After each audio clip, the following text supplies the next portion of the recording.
Hello, this is the RPG Crawler, and welcome to another episode of Indie Game Friday, the show where I take a look at independent role-playing games. This week, I'm going to take another look into the itch.io bin and come up with The Lost Relic.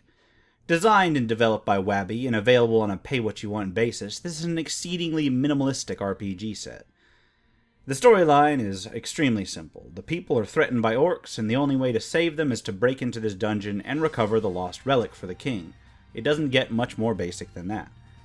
Gameplay-wise, you have a character that has a sword and a crossbow, armor, and health.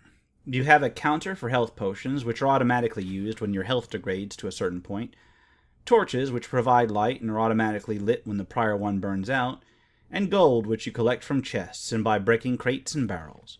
You can also collect keys to open locked doors. As you explore the dungeon, slaying enemies grants experience, and when you level up, you gain more health. While leveling up doesn't provide anything else intrinsically, like skill points or the like, it does increase your character's potential upgrades.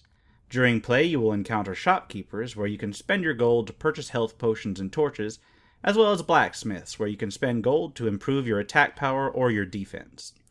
You can only improve attack or defense to a maximum of your current level, so therein lies the importance of leveling. You will also encounter NPCs in little jail cells, which, when freed, will provide you with a key. It is possible to find keys laying around in certain rooms as well.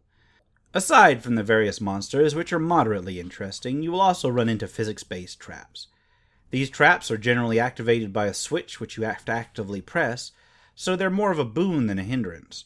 If an enemy is proving too troublesome, you can flee to the nearest trap and activate it when they cross. Enemies themselves are of limited variety, but there's a lot of mileage from the ones that you encounter because they do end up using different weapons and different tactics.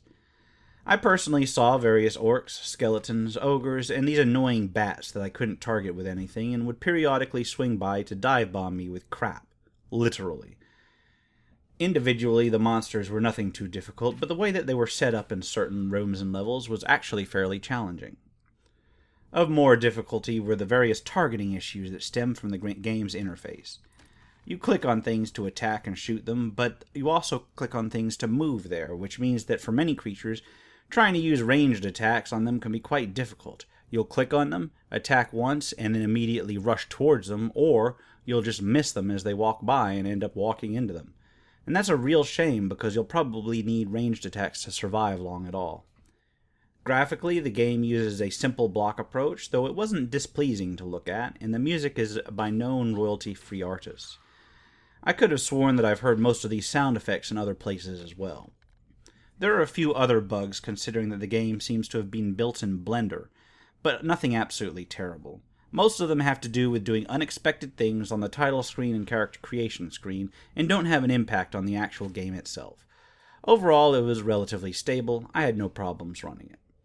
I personally enjoyed my time with this game, and once again, for the pay-what-you-want, including nothing price, I thought it was worthwhile to download for a little time waster. I've certainly played worse minimalist RPGs in my time. For now, this has been the RPG Crawler with Indie Game Friday. If you like what you've seen, remember to like, comment if you have feedback, and subscribe for more RPG content. Until next time, take care and goodbye.